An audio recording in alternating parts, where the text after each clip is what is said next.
Okay, guys, we're going to get to the next of our vector product quantities. It's going to be angular momentum.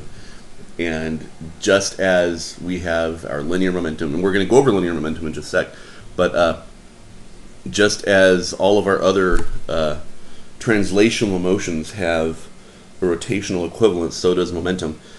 And so let's start with linear momentum and take that where and go where that takes us. So we have linear momentum.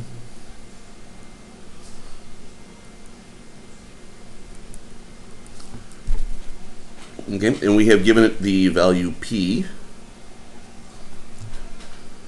And it is defined, or Newton defined this momentum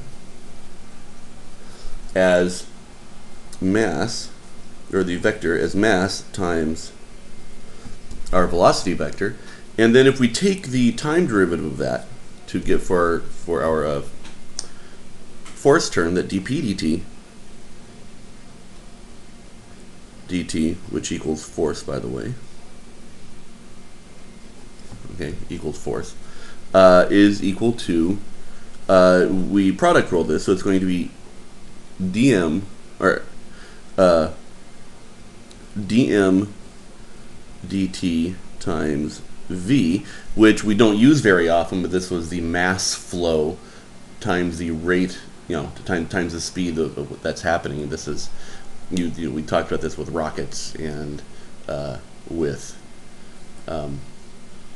rockets and with a hose, like with a fire hose, where the water's coming out so fast, and there's so much of it coming out so fast that there's a force pushing the other direction.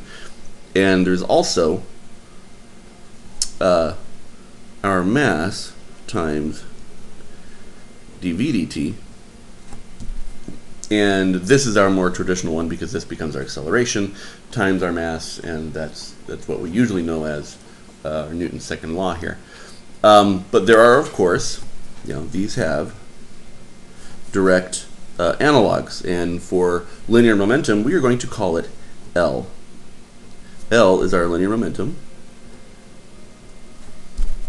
Okay, and L equals, now our analog for mass is moment of inertia, and our analog for velocity is angular velocity, omega, and this is our angular momentum, L times I omega.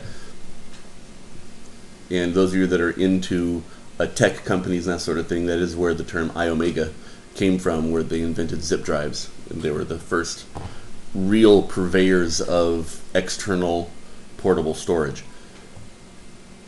And so, what does this look like? Well, we're going to take, for example, well, hold on for a sec.